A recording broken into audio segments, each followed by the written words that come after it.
Welcome to experiencing the feeling of fear. Let's get straight to the stories without further delay. Story 1. The video that was uploaded tomorrow. I need to say this clearly, not because I want to sound dramatic, not because I want you to believe me. I need to say it clearly because I've noticed something. When I try to rush this story, when I try to shorten it, the details slip away. And the details are the only thing that prove this happened. I didn't plan to record this. I didn't write an outline. I didn't prepare notes. This isn't content. This is a response. Because something started recording me first, and once it did, it didn't stop. 3 nights ago, I couldn't sleep. Not the normal kind of sleeplessness where you feel restless. This felt quieter than that. Like my body was ready to shut down, but my mind was stuck in a loop. The room was dark. My phone was charging across the desk. My laptop was open, dimmed, waiting. I wasn't even watching anything properly. You know that kind of scrolling where your eyes keep moving, but you're not actually absorbing what you see. Then the page refreshed, and I saw my name. Not a nickname, not a username with numbers. My full legal name, spelled perfectly. Capital letters exactly where they should be. No extra characters, no mistakes. That was the first weird thing. The second weird thing was how normal it looked. It didn't pop up like a warning. It didn't feel like a hack. It was just there, like it had always been there. Like I was the one who had forgotten. I clicked it. The channel was empty in a way that didn't make sense. No profile picture, no banner, no About section, no links. But it had videos, a lot of them. Each one was over an hour. Some were 2 hours.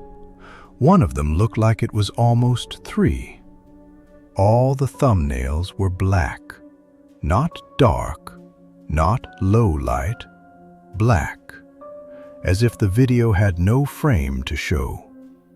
And every single title was identical, recording in progress. I scrolled down to check the dates, and that's when my brain did that thing it does when it sees something impossible. It tried to correct it. It tried to interpret it as something else. Because none of the videos were public. They weren't even private. They were marked as scheduled. Scheduled uploads. All of them. Different times, different days. Some scheduled weeks ahead, some months. And the next one was scheduled for tomorrow. Tomorrow, at exactly the same time it was now. Same hour, same minute. I remember it because my clock on the taskbar showed the minute changing, and the scheduled time on the channel didn't shift with it. It just sat there, fixed, like it had been decided already. I refreshed the page. Nothing changed. I opened it in a private window. Nothing changed. I even checked my time zone settings because that's the sort of thing you do when you're trying to stay sane. Everything matched. Tomorrow, the same time. I told myself it was a bug. YouTube glitches. Metadata loads weird. This explanation wasn't comforting, but it was available. So I grabbed it. Then I clicked the video scheduled for tomorrow. It loaded instantly. No buffering, No spinning wheel, just sound. At first, there was silence. Not the normal empty silence where you can hear the room around it. This silence felt contained, as if the video was holding its breath. I waited. 5 seconds, 10 seconds. Then I heard breathing. Slow breathing, controlled, even. Not someone out of breath, not someone nervous, someone patient. I took one earbud out, listened to the room. Nothing. I turned my head toward the door. Still nothing. The breathing continued, steady, close, like the microphone was inches away from a mouth. Then the voice began. My voice. Not similar, not kind of. Identical. The same small hesitation I have before certain words. The same slight roughness when I speak quietly. It even had my swallow, the little throat click I make sometimes, the kind you never notice until you hear yourself recorded. And the voice said, I need to say this clearly. My stomach tightened, because I recognized that line. I've said it before. It's something I say when I want the listener to focus, when I want to sound honest. The voice continued, I did not upload the video you are watching. I paused the video. The timeline stopped. The play icon changed, but the sound kept going. The breathing continued. The voice continued. That's the moment I stopped pretending, because a normal video doesn't do that. I closed the tab. The sound stopped, and the silence in my room returned. But now it felt heavier, like it knew it had been compared to something else, and lost. I sat there for a long time, staring at the dark screen. I wanted to laugh. I wanted to tell myself it was an edited trick. Someone stitched audio into a fake player. But it had been on YouTube, on a normal channel page, on my laptop. And my hands were still shaking. My phone vibrated. A notification from YouTube. Your video will be uploaded tomorrow. I don't upload videos. I never have. I don't even create channels for fun. I opened the app. The channel was there, under my account. Not as a subscription, as an owned channel. Like it belonged to me. Like it always belonged to me. The email was mine. The login activity didn't show anything suspicious. No new devices, no unknown locations. According to the platform, I had created the channel years ago. Years. And then done nothing with it, except schedule dozens of uploads. I didn't sleep that night. Every time I closed my eyes, I heard my own voice speaking in the dark. The next morning, I tried to be rational. I made coffee, opened the curtains, took the laptop to the table where the light was better. I told myself that fear thrives in darkness. So I introduced light. Then I clicked another video, an older one. It started the same way. Silence, breathing, then my voice. But this time, the voice wasn't giving a warning. It was describing my surroundings. "The mug is chipped," the voice said. I looked down. The mug I was holding had a small chip near the rim. I'd forgotten about it. It had been that way for months. "There's a thin line of coffee on the table," the voice continued. I looked. There was a small dried streak where I'd spilled a drop earlier. The voice went on. "The curtains are open today. They weren't last time." I could feel my skin turning cold again, because those were details. Small, real details. Not things you guess by chance. And then it got worse. "In a moment," the voice said, "you're going to tell yourself that this is still explainable." I stayed still. "You're going to consider closing the video." "You won't."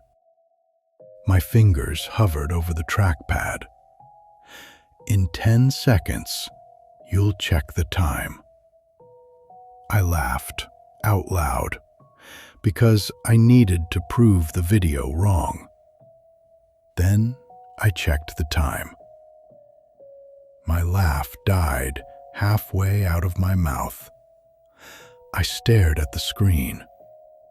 Not the YouTube screen. My laptop clock. Because it had predicted a choice I didn't think I'd made. And that was the moment a new thought arrived. These weren't recordings. They were ahead. They were describing what would happen, not what had happened. I closed the laptop and walked away. I forced myself to shower, to eat, to act normal. But throughout the day, I kept thinking about one thing.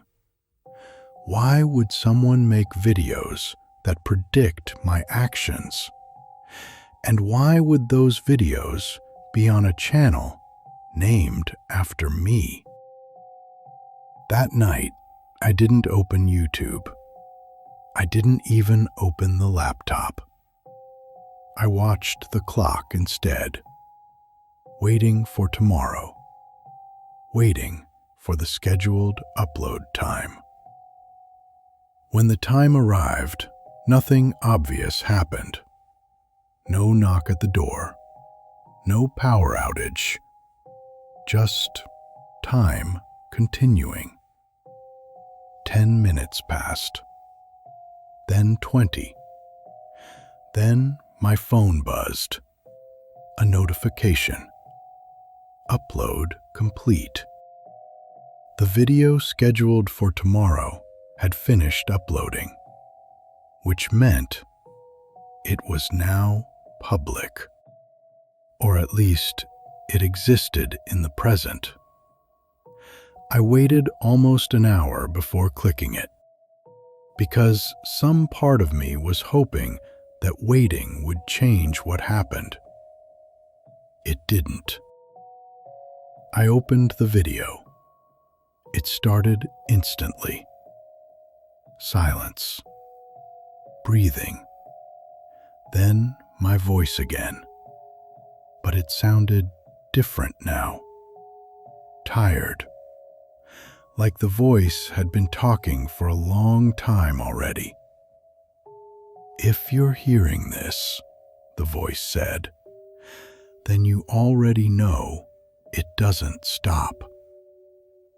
I swallowed. I hadn't realized I was holding my breath. "And you're probably thinking about ways to control it," the voice continued. "Blocking the channel, deleting your account, reporting it." The voice paused. "I did all of that. Behind the voice, I heard something else. At first, I thought it was audio artifact, compression, but it had rhythm. It was typing. Keyboard clicks. Slow, deliberate typing. Not in the background of my room. Inside the audio. Inside the video. As if whoever recorded this was sitting at a computer, writing while the voice spoke. The clicks grew louder, closer. Then the voice said, "You can't see it yet, but it's learning you." I felt a sharp, irrational urge to look behind me. Not because I heard anything in the room, but because the sentence made the room feel watched. The video continued. "I'm going to tell you what you're going to do next." My stomach tightened. "In a minute, you'll rewind this part, just a little, to make sure you heard it correctly." I refused. I stared at the screen, hands away from the controls. Then my finger moved anyway. I rewound. Not because I wanted to, because I needed to prove the video wrong. The moment I rewound, the sound changed. The breathing became slightly different, as if the video noticed the rewind and adjusted. The typing stopped, then restarted, faster. The voice didn't get angry. It didn't threaten me.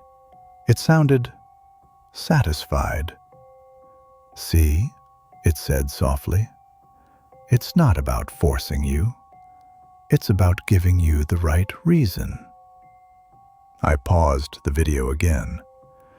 This time, the sound stopped. For the first time, pausing actually worked. I exhaled, relieved. Then the voice spoke again, even though it was paused. "Pauses are yours," the voice said, "but endings are mine." I slammed the laptop shut. I sat in the dark for a long time. Then I did the stupidest thing possible. I opened it again. Because fear and curiosity are related. Because when something impossible appears, your brain wants to touch it again to confirm it's real.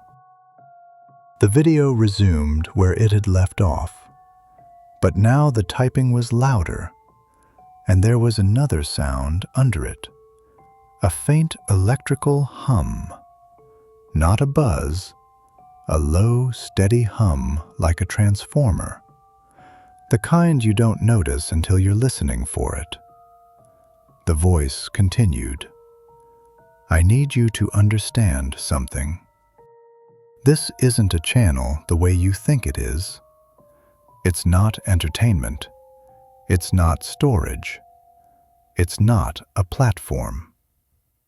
It's a pipeline." I frowned. A pipeline for what? The voice answered as if it heard the thought. "For attention," it said. "For patterns. For a way in." The typing accelerated. "I thought it was about me," the voice continued. "I thought it chose me. But I wasn't the point." The voice inhaled slowly. "I was the test." I felt heat rise in my chest. That's the part that still makes my hands sweat when I remember it. Because if I was the test, then what was the real target? The voice paused, then said, "The listener." I stared at the screen. The voice went on. When you watch, you think you're passive. You think you're safe. You think attention is harmless. But attention is contact. The typing stopped suddenly. Then a single click, like someone hit enter. The hum became louder for a second, then returned to normal. The voice said, "It's almost time." I reached for the trackpad to close it. Not pause, not rewind. Close. End it. My cursor hovered over the X, and my phone buzzed again. A new notification from YouTube. Your video is now public. I didn't understand at first because I wasn't uploading anything. Then I saw it. A new video on the channel. Not scheduled, already live, already playing count increasing. Its title, Recording in Progress. The description, Listener Detected. I didn't click it. I promised myself I wouldn't. But the app preview showed a black screen, and beneath it, a timestamp. A live timestamp. Not a duration, like a live stream timer. It was counting up, meaning it was recording right now. I felt my throat tighten. Then the original video on my laptop spoke again. "I told you," my voice said. "It doesn't stop." I didn't sleep. I stayed up until morning. I watched the channel page without refreshing because I was afraid to change anything. The live recording in progress video kept running. Hours. No thumbnail, no preview, just a black frame and a timer. And under it, the view count slowly rising, as if people were finding it, as if the system was feeding it out. I wanted to report it. But what would I report? A black screen? A timer? A title that meant nothing to anyone else. By afternoon, the view count was higher, and something else appeared. A second live video, also titled Recording in Progress, also black, also counting up. But this one had a different description, only one line. Additional listener confirmed. I felt sick, because it wasn't just me anymore. It was spreading. Or maybe it had always been.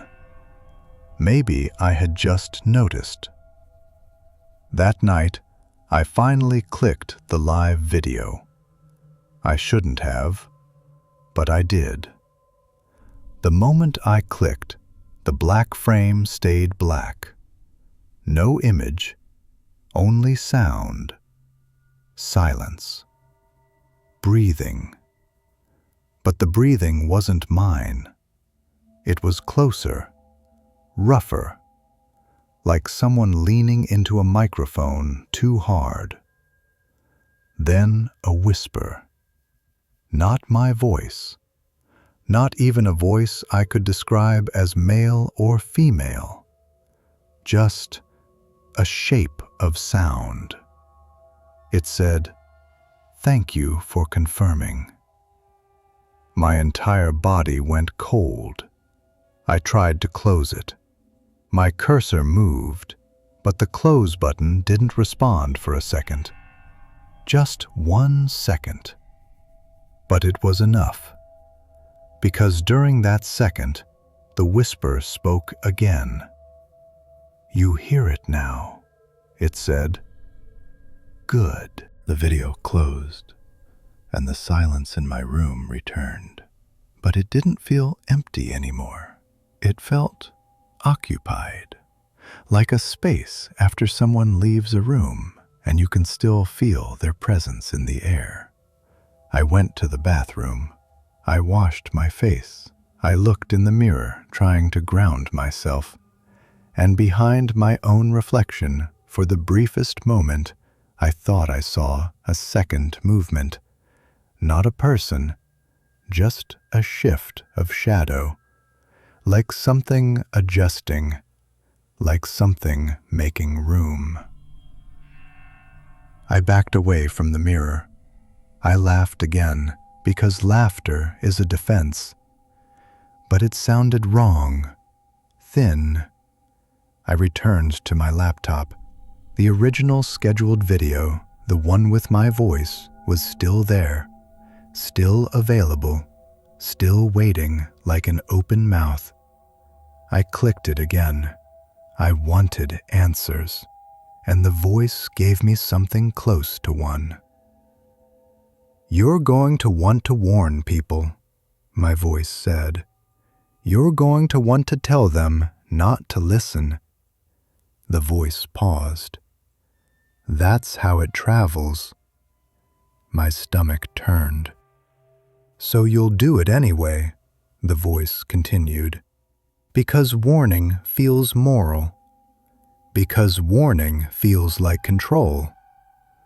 But warning is advertisement. The typing returned, faster now. You're recording this right now, my voice said. You're going to upload it, and someone will click. I shook my head. No, I whispered. But the voice didn't react. It just kept speaking. As soon as a listener becomes curious, it has what it needs, my voice said. A pattern. A permission. I stared at the screen, tears in my eyes, not from sadness, but from that frustrated, helpless anger. The voice softened. I tried to stop it, it said. I tried to delete the channel. I tried to erase it. It paused. And then I realized something. You can't delete a thing that was never yours. The hum rose again. The typing stopped. Then a single click. And then, in the background of the audio, very faintly, I heard another sound. A notification tone. Not mine, not my phone. A generic notification, the kind you'd hear on someone else's device. Meaning someone else was receiving this too. My voice continued. If you're hearing this, you're already part of it. Because you gave it time. Because you gave it attention. Because you stayed until the end. The voice paused, and for the first time it sounded afraid.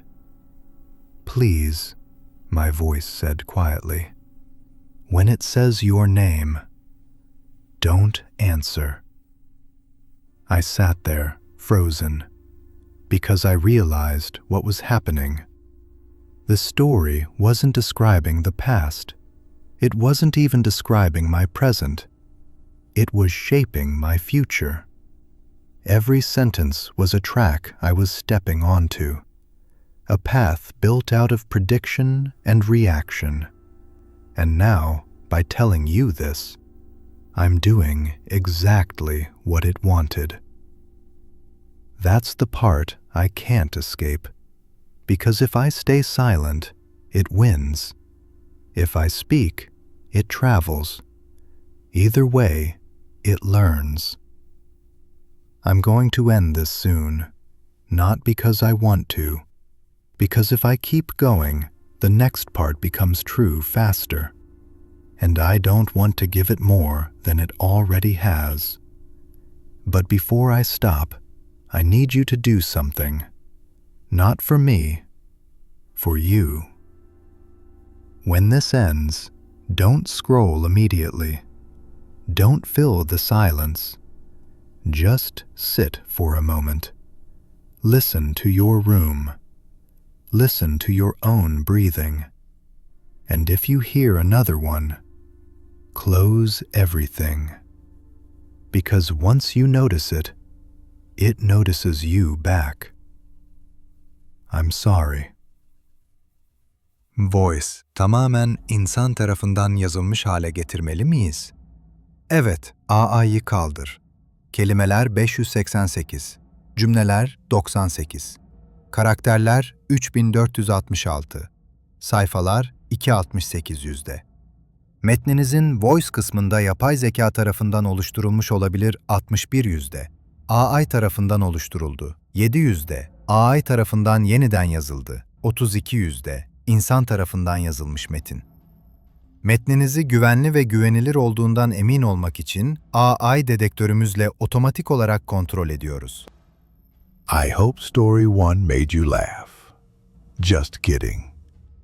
Now let's move on to story 2. Story 2. The House That Corrected My Memories. I didn't notice the first correction. That's how it works. If you notice the first one, you stop walking into it. So it waits. It chooses something small, something you won't fight. It started with a picture frame, a cheap one, plastic, scratched on the corners, the kind you buy because you need something to fill a shelf. It sat on my desk, angled slightly toward the window. Inside it was a photo from years ago, me and my mother. A normal photo, nothing special, just proof we existed in the same place at the same time. I'd seen it 1,000 times. Then one morning, I woke up, made coffee, walked past the desk, and the photo was different. Not different like edited, different like always was. My mother's smile was the same. My face was the same, but the background was wrong. Behind us, the wall color had changed. It was a warm beige now, not the pale gray I remembered. At first, I thought it was lighting, morning sun, a trick of tone. So I turned the frame around, and on the back, taped to the cardboard, was a sticky note in my handwriting. Beige, not gray. I stared at it so long my coffee went cold, because I don't write notes like that. And even if I did, I would remember. I didn't tell anyone. You don't tell people about things like that. You keep it inside and try to make it smaller. I searched my phone for old photos. Same picture, same beige wall. I checked cloud backups. Beige. I checked messages where I'd sent the photo to someone years ago. Beige.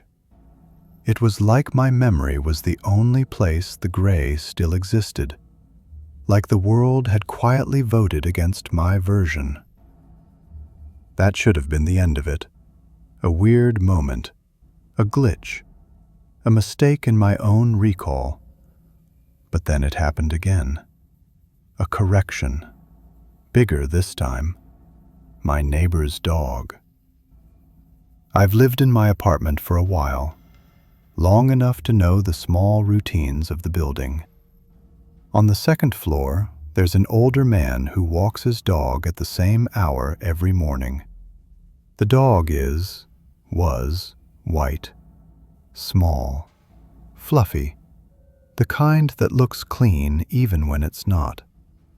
One day I passed them in the hallway, nodded, smiled, and said, "Your dog looks like he's been freshly groomed." The man frowned. He looked at me like I'd said something rude. "My dog?"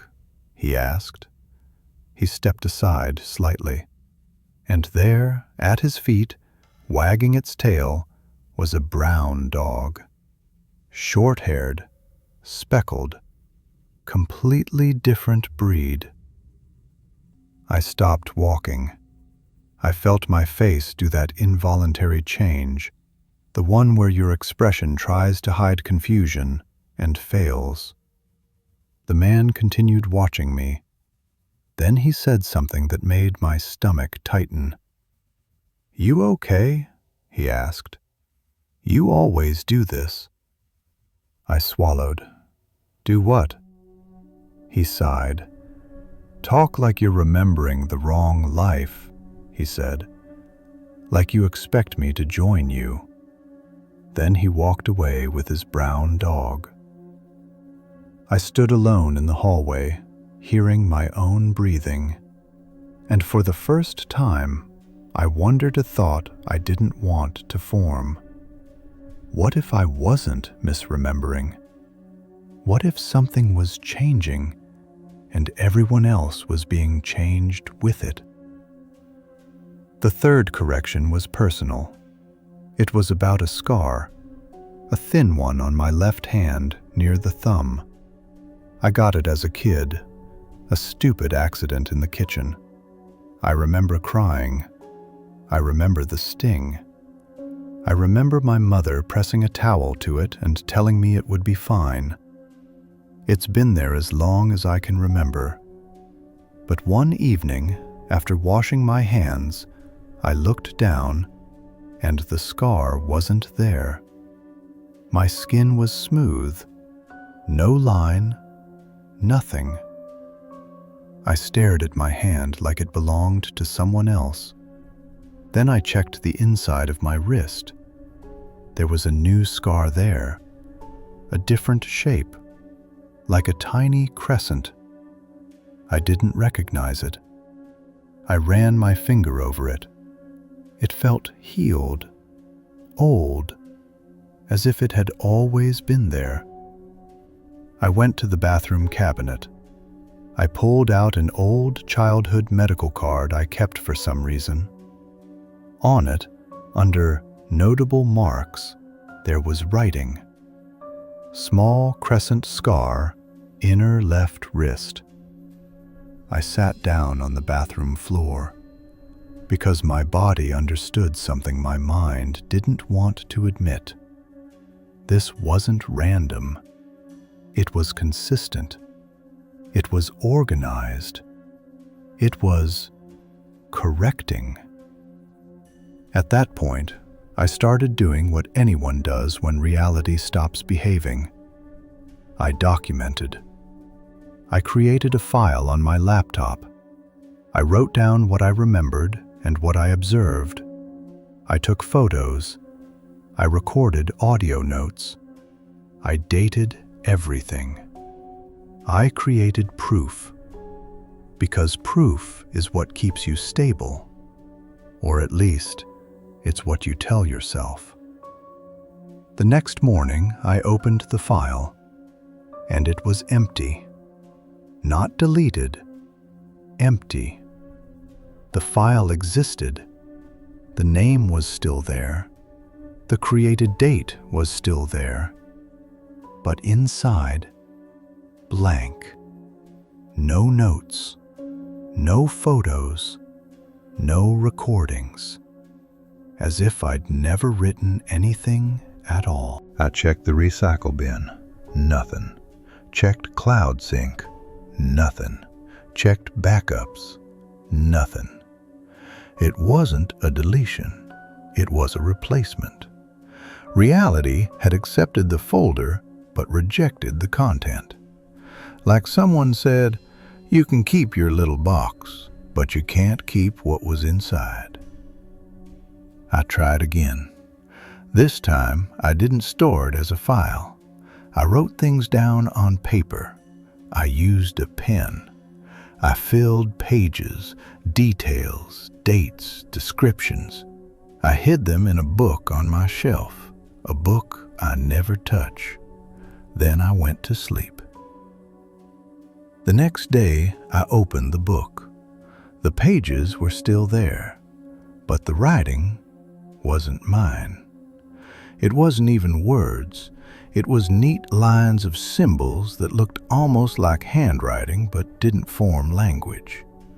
Like someone had taken the shape of my letters and replaced the meaning. The paper smelled faintly different too. Not strong, just clean, sterile. I held one page up to the light, and for a moment the symbols seemed to shift. Not move like animation, move like understanding. Like the symbols were waiting for me to accept them as normal. My head began to ache, so I put the pages down. I closed the book, and I decided I needed an anchor, something outside my home, something public. Because if the house could rewrite my memory, maybe the outside world could hold my truth. I went to my mother's apartment. It had been a while. Not because we were distant, just life. I walked in, smiled, hugged her. She asked if I had eaten. She offered tea, normal things. And for the first 10 minutes, I almost believed I'd imagined everything. Then I saw it. The wall in her living room, beige. I stared at it too long. My mother noticed. "What?" she asked. I hesitated. Then I decided to risk it. "Didn't this wall used to be gray?" I asked. Her expression changed in a way that made my stomach drop. Not confusion, not surprise, recognition. Like she'd heard this before, like she was tired of it. "It's always been beige," she said carefully. Then she placed her teacup down, and her voice softened. "Are you having those days again?" she asked. I felt my throat tighten. "What days?" She looked at me for a long time. Then she said, "The days where you try to remember things that didn't happen." I wanted to argue. I wanted to insist, but when I looked at her face, I saw something I hadn't expected. Fear, not of me, of the conversation itself. Like speaking about it would invite something in. She stood up and walked to a cabinet. She opened a drawer. She took out a small envelope. She handed it to me without speaking. Inside were 3 photographs, all of them of me, at different ages, and in every photo, the background looked slightly wrong. Not wrong to anyone else, wrong to me. Walls that should have been painted different colors, furniture that should have been in different places, a family member who shouldn't have been there. Small inconsistencies that made my skin crawl. There was also a note, not in my handwriting, in my mother's. It said, "If you start noticing again, do not write it down. Do not record it. Leave the house." My hands shook. I looked up at her. She avoided my eyes. Then she said something very quietly. "It doesn't lack evidence," she said. "It lacks agreement." I swallowed. "What doesn't?" She shook her head. "No," she whispered. "I'm not saying it. If I say it, it learns I can." Then she sat down and stared at her tea, as if she'd already said too much. I left her apartment with the envelope in my pocket. I walked back to my place feeling like the air had changed. The city sounded too loud, cars too sharp, voices too distinct, as if the world was trying to distract me, as if noise was a blanket pulled over truth. When I returned, my apartment door was slightly open, not wide, just enough to be wrong. I know I locked it. I always lock it. But there it was, a crack, a quiet invitation. I stood in the hallway for a full minute, watching it. Then I pushed it open. Everything looked normal. Furniture in place, lights off. The air smelled like my home. But something felt staged, like a room in a museum, like a display of my life. I walked to my desk. The picture frame was there. I picked it up. The sticky note on the back was gone. No tape residue, no marks, as if it had never existed. I opened the envelope from my mother again. The photos were still there. I placed one on the desk and compared it to my surroundings. The photos showed my childhood living room, beige wall. I stared at it, and then, slowly, I realized something. In the photo's corner, barely visible, there was a door frame, and on the door frame was a small, dark mark, a scratch, a dent, something I remembered. I remembered hitting it with a toy as a child. I remembered being scolded. I looked up at the door frame in my apartment. Different door frame, different home. But my eyes didn't care. They searched anyway. And there it was, a small, dark mark on my current door frame. Same height, same shape, as if the correction wasn't just replacing memories, as if it was moving them, transplanting details from one life into another, like a surgeon trying to make two timelines match. That night I didn't sleep. I sat at my desk with the photos in front of me. I kept them out in the open, because hiding things clearly didn't work, and because my mother's note said to leave. But leave where? How do you leave a thing that can follow you into your own history? Around 3 a.m., I heard a sound, not from outside, from inside the apartment. A soft click, like a light switch. I froze. I held my breath. Then I heard it again. Another click. Slow, patient, not frantic, not like an intruder rushing, like someone checking options. I stood up quietly. I walked toward the hallway.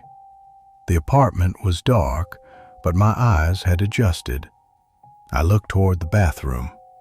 The door was open. The mirror was facing outward, and the mirror reflected part of my living room, my desk, my chair, the photos. The reflection looked normal until I noticed something. In the reflection, the photos were arranged differently. In my real room, they were spread in a line. In the reflection, they were stacked, neat, orderly, correct. I stepped closer to the mirror. My reflection stepped closer too, but it wasn't matching me perfectly. It was slightly delayed, a fraction of a second, like streaming lag. I raised my hand slowly. My reflection raised its hand, but my reflection's fingers were straighter, more certain, like it knew where to go. I lowered my hand. It lowered its hand too, but the delay remained. That small disobedience in timing, that tiny gap where something else could fit. Then my reflection smiled. I wasn't smiling. The smile wasn't wide, It wasn't cartoonish. It was subtle, polite, like a customer service smile, like reassurance. And my reflection did something I'll never forget. It pointed, not at me, past me, toward the living room, toward my desk, toward the photos. And behind me, I felt it. Not a hand, not breath, not a presence in the usual sense. I felt a shift in the air, like pressure equalizing, like a room becoming smaller. I didn't turn around. I don't know why. Maybe instinct, maybe fear, maybe the part of me that still believed I could avoid confirming it. I stared into the mirror. The reflection's lips moved. No sound came out, but I understood anyway. It said, "Choose." I swallowed. My mouth felt dry. "Choose what?" I whispered. My voice sounded too loud. The reflection's smile stayed. Its eyes didn't blink. It pointed again, to the photos. Then it pointed to me. Then it drew a line in the air with its finger, a dividing line, as if separating two versions. I looked at the photos again, and I realized something horrifying. One of the photos showed me standing in a hallway I didn't recognize. But the hallway looked like my current building, the same tile pattern, the same lighting, except the door numbers were different. And in that photo, my hand had the crescent scar. Not the old scar, the corrected one, meaning the photo wasn't from my past. It was from a life that had already been updated. I felt a wave of nausea because it meant the corrections weren't random mistakes. They were steps.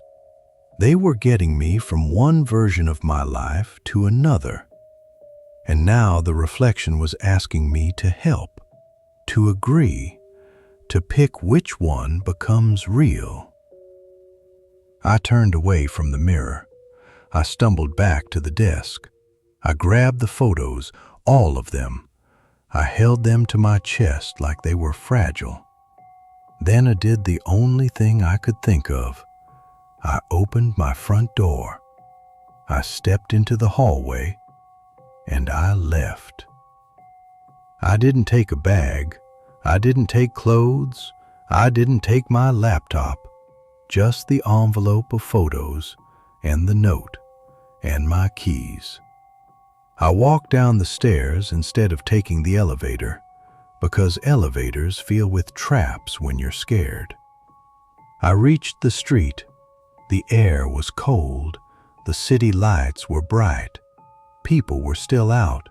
That helped, because crowds make you feel real.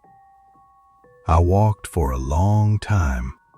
No destination, just movement. Because movement is what you do when you don't want to be found in the same spot twice. I ended up at a late-night cafe, one of those places that stays open because someone always needs somewhere to be. I sat in a corner. I ordered water. I stared at the photos again. I stood there for a long time, and I realized what the choose had meant. It wasn't asking me to choose beige or gray, dog color or scar location. It was asking me to choose between two types of pain. The pain of being right alone, or the pain of being wrong with everyone else. I picked up the frame. My fingers hovered over the tape. I could remove the note. I could throw it away. But I already knew what would happen. It would reappear, cleaner, neater, more certain, because it doesn't want conflict. It wants smoothness, It wants the story to align. So instead, I did something else. I turned the frame outward, toward the room, as if showing it to someone. And I said, out loud, slowly, "I will not agree." My voice echoed. The apartment stayed still. No immediate reaction, no thunder, no glitch, just quiet. Then the mirror in the hallway caught my attention. I hadn't moved it, but it was angled slightly differently now, facing more directly toward the living room, toward me, like a camera adjusting. I walked toward it. My reflection waited, not smiling, not frowning, just ready. And this time, without moving its lips, it spoke into my mind. A calm thought that didn't feel like mine. "Then we will edit you." My throat tightened. "What does that mean?" I whispered. The reflection blinked slowly. Then it raised its hand, and I raised mine too, because I couldn't stop mirroring. It touched its own face, and I felt a cold pressure on my cheek, as if fingers pressed lightly into my skin, not hurting, measuring, mapping. I stepped back. The pressure left. The reflection's eyes stayed fixed, and I understood the true horror. The corrections weren't mistakes. They were practice. They were learning how to replace parts of me without me noticing, how to swap details without triggering panic, how to rewrite my story in pieces until I fit the new version. I don't know how long I have. I don't know what edited looks like at the end. Maybe it means I wake up one day and don't remember the gray wall at all. Maybe it means the scar I loved because it proved a childhood memory is gone. Maybe it means I look at my mother and feel nothing but normal. Maybe it means I stop noticing. And maybe that's the point. Maybe the goal isn't to hurt me. Maybe the goal is to make me easy, smooth, correct, agreed upon. If you've ever walked into a room and felt something was slightly off, not spooky, not dramatic, just off, pay attention. Not to the furniture, not to the lighting. Pay attention to your certainty, because certainty is what gets edited first. I'm recording this now because it's the only thing I have left. Not evidence. Evidence gets cleaned. Not proof. Proof gets optimized. This is just resistance. A mark in the margin. A scratch on the doorframe. A small refusal. When I finish speaking, I'm going to leave again. Not because it will save me, because movement is the only way I can feel like myself. And if it follows me, then at least I'll know the problem was never the apartment. It was the structure my life sits inside. If you listen to this and feel the urge to correct a memory, to smooth it out, to agree with what everyone else says, stop for a second. Ask yourself, do you actually remember it wrong? Or did something already practice on you? I'm going to stop here, before my voice becomes another thing it can borrow, before my story becomes something it can rewrite. If your home ever starts feeling cleaner than your memories. Don't try to document it. Don't try to prove it. Just leave. And don't look at the mirror on your way out. Please subscribe and like for more stories. If you have any ideas, I'm waiting for them in the comments section. Take care.